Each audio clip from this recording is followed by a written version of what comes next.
Si Zack ni mengekori kumpulan yang sedang berjalan itu. Tiba-tiba dia rasa pelik lah. Jadi dia ambil keputusan dia nak berhenti di tepi jalan dulu dan meninggikan semula lampu. Masa dia tinggikan lampu tu, baru dia perasan yang orang ramai-ramai ni yang sedang berjalan, yang sedang berarak ni sebenarnya sedang membawa keranda.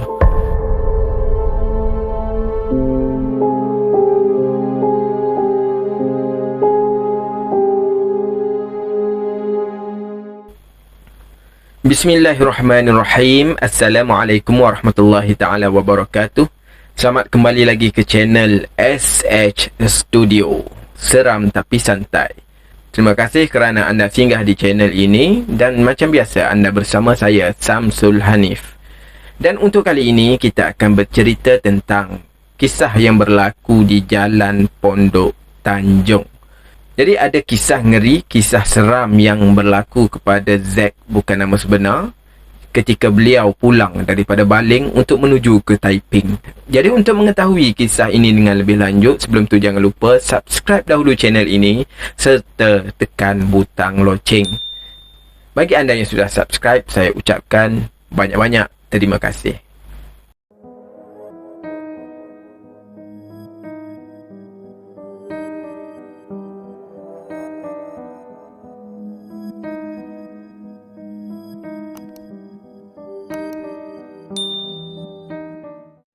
A'udzu billahi minasyaitonir rajim. Bismillahirrahmanirrahim. Wa qur rabbi a'udzu bika min hamazatis syayatin wa a'udzu bika rabbi an yahdurun. Artinya, wahai Tuhanku, aku berlindung kepadamu dari hasutan syaitan-syaitan, dan aku berlindung kepadamu, wahai Tuhanku, supaya syaitan-syaitan itu tidak menghampiriku. Amin, amin, ya rabbal alamin. Zack ni seorang staff yang bekerja di sebuah syarikat yang terletak di Baling asalnya. Tapi selepas beliau dinaikkan pangkat, beliau ditugaskan ataupun ditukar ke Taiping. Jadi beliau hampir setahun berjauhan dengan keluarga, dengan anak isteri. Walaupun begitu, walaupun beliau ditukarkan ke Taiping, beliau tidak pernah melupakan tanggungjawab beliau. Jadi setiap hujung minggu beliau akan cuba meluangkan masa ataupun balik ke kampung untuk bertemu dengan keluarga, untuk bersama dengan anak isteri. Namun begitu, Zack mengakui yang perjalanan daripada Taiping menuju ke Baling ataupun Baling menuju ke Taiping sangat-sangat memenatkan.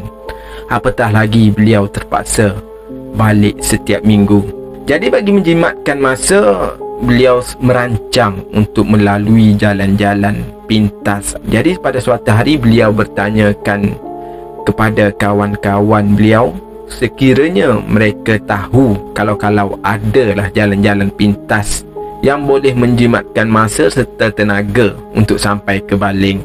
Jadi adalah kawan-kawan sepejabat beliau cuba respon apa yang ditanya oleh Zack. Ada yang mencadang supaya Zack melalui jalan kampung, jika tidak mahu melalui jalan-jalan besar ataupun jalan lebuh raya lah maksudnya. Jika tak nak lalu jalan lebuh raya, boleh melalui jalan kampung. Tetapi kita sedia maklum, jika kita melalui ataupun kita menggunakan jalan kampung di waktu malam, ianya agak berisiko, agak berbahaya kerana ada haiwan-haiwan seperti khinzir, sebab kawasan hutan kan, khinzir, tapir. Kalau tidak haiwan itu, mungkin juga ada lembu atau kerbau yang suka tidur di atas jalan raya pada waktu tengah malam. Ada juga rakan Zack ni menasihati Zack supaya tidak melalui jalan kampung ataupun jalan pintas di waktu tengah-tengah malam, kerana banyak perkara-perkara aneh yang telah berlaku kepada orang-orang lain lah. Jadi nasihat mereka supaya kekal melalui jalan lebuh raya, ataupun jika nak juga lalu melalui jalan-jalan pintas, jalan-jalan kampung, lalulah pada waktu siang, jangan lalu pada waktu malam. Itulah nasihat rakan-rakan sepejabat kepada Z. Jadi Z ni dia dengarlah kata-kata ataupun nasihat daripada sahabat-sahabatnya. Jadi dia lalu juga jalan pintas, tapi dia akan bergerak pada awal pagi lah. Dia tak akan bergerak pada waktu malam. Dia bergerak pada waktu pagi daripada Taiping menuju ke Pondok Tanjung dan juga terus ke Selama. Dari Selama dia akan memasuki sempadan negeri Kedah untuk menuju ke Mahang, Karangan dan Kuala Ketil, dan seterusnya dari Kuala Ketil menuju ke Baling. Z cerita pengalaman dia memandu pada waktu pagi agak tenang, walaupun jalan agak berbahaya kerana berselekoh dan dipenuhi ataupun banyak sangat monyet-monyet berkeliaran di situ. Tetapi perjalanan secara umumnya agak tenang, agak damai kerana dikeliling ataupun di kanan kiri perjalanannya dipenuhi oleh kehijauan pokok-pokok kelapa sawit. Jadi lama kelamaan Z ni dah terbiasa dengan jalan-jalan pintas ini. Tetapi masa tu dia lalu pada waktu siang. Pada satu hari itu dia ada kenduri di Baling. Dia dah sampai di Baling. Dia dari Taiping ke Baling tu memang dia berjalan ataupun bergerak pada waktu siang lah. Masa dia Baling tu dia nak ke Taiping balik, dia nak bergerak pada waktu malam. Kebetulan pada masa itu dia juga ada kenduri di Baling. Jadi lewat sikit dia nak balik ke Taiping. Tetapi sebenarnya keputusannya untuk kembali ke Taiping pada waktu malam adalah salah. Pada mulanya perjalanannya agak lancar dan tak ada apa-apa masalah, sehinggalah dia sampai di Pondok Tanjung. Pondok Tanjung ni dia kalau kira nak ke Taiping ni dah tak jauh lah, dalam 30 minit je lagi. Tapi masa dia sampai di Pondok Tanjung, masa tu jam menunjukkan pukul 2 pagi. Masa sampai di Pondok Tanjung tu, si Z ni dah rasa tak sedap hati dah. Dia rasa lain macam. Dia rasa seram, sejuk je. Tetapi dia meneruskan pemanduan sehinggalah sampai di satu tempat yang mana beliau terpaksa memperlahankan kenderaan dia. Sebab apa? Di depan dia melihat ada sekumpulan orang ramai yang sedang berjalan memenuhi ruang jalan raya pada ketika itu. Jadi oleh kerana tak ada ruang untuk beliau memintas kumpulan orang yang sedang berjalan, sedang menuju ke depan, dia tak tengok belakang, dia menuju ke depan, tak ada ruang. Jadi dia terpaksa memperlahankan kenderaan kereta dan menurunkan lampu tinggi tu. Jadi dia follow lah, dia ikut je dari belakang. Sehingga masa tu dia tak ada syak apa-apa pun. Dia anggap benda tu biasa saja. Selepas beberapa minit, si Z ni mengekori kumpulan yang sedang berjalan itu. Tiba-tiba dia rasa pelik lah. Jadi dia ambil keputusan dia nak berhenti di tepi jalan dulu dan meninggikan semula lampu. Masa dia tinggikan lampu tu, baru dia perasan yang orang ramai-ramai ni yang sedang berjalan, yang sedang berarak ni sebenarnya sedang membawa keranda. Jadi bila dia melihat orang ramai-ramai ni sedang mengusung keranda, masa itulah dia mula berderau darah dia. Masa itulah dia mula fikir bukan-bukan.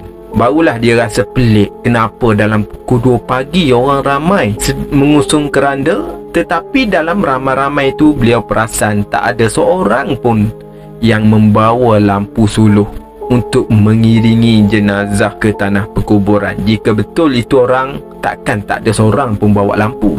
Jadi masa itulah dia terfikir, ini mesti bukan orang. Ada satu lagi yang pelik, ketika Z lalu ataupun Z mengekori mereka ni, dalam ramai-ramai ni tak ada seorang pun yang memandang ke belakang. Semua pandang depan je. Walaupun Z menyuluh mereka dari belakang, tak ada seorang pun tengok ke belakang. Semua fokus pandang ke depan. Kalau orang biasanya dia akan tengok ke belakang lah, tapi ni confirm bukan orang. Lepas tu Z ni dia pandang kanan, pandang kiri, baru dia perasan juga bahawasanya di situ bukannya kawasan perkampungan, tak ada rumah orang pun. Kanan kiri rupa-rupanya hutan. Masa tu Z dah terketar-ketar, pegang steering pun dah terketar-ketar dah. Memang dah tak dapat bayang lagi ketakutan yang dialaminya. Jadi dia tanpa memikir panjang lagi, dia terus turun ke bahu jalan dan terus memintas kumpulan itu tanpa melihat kanan kiri lagi dah. Masa tu dia fikir dia nak sampai rumah aja. Dia tengok depan, fokus dan terus memintas dan terus meninggalkan kumpulan tersebut dan terus menuju ke Taiping.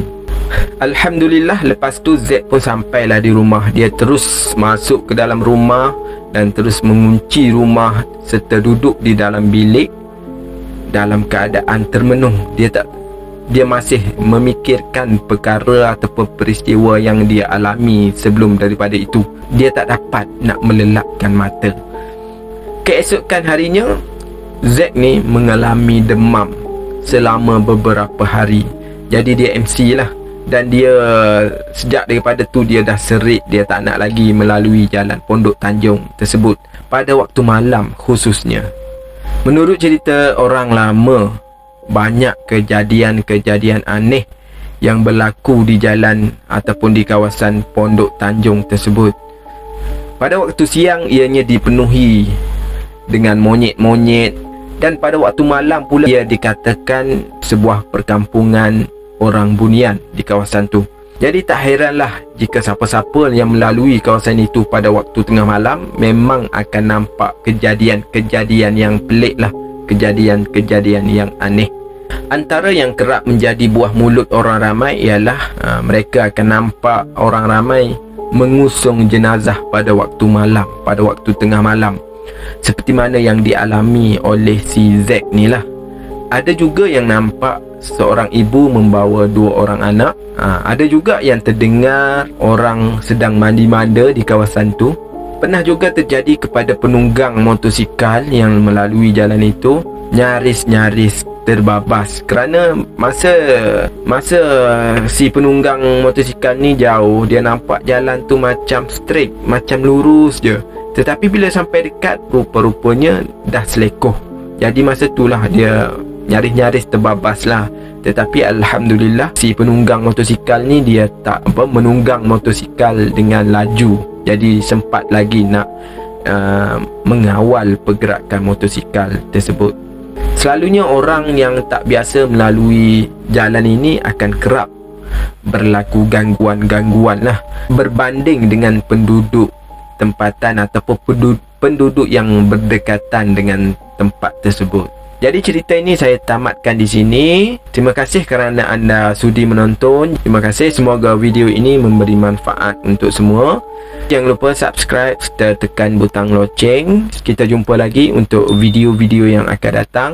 Saya mohon undur diri dulu. Assalamualaikum warahmatullahi taala wabarakatuh. Bye bye.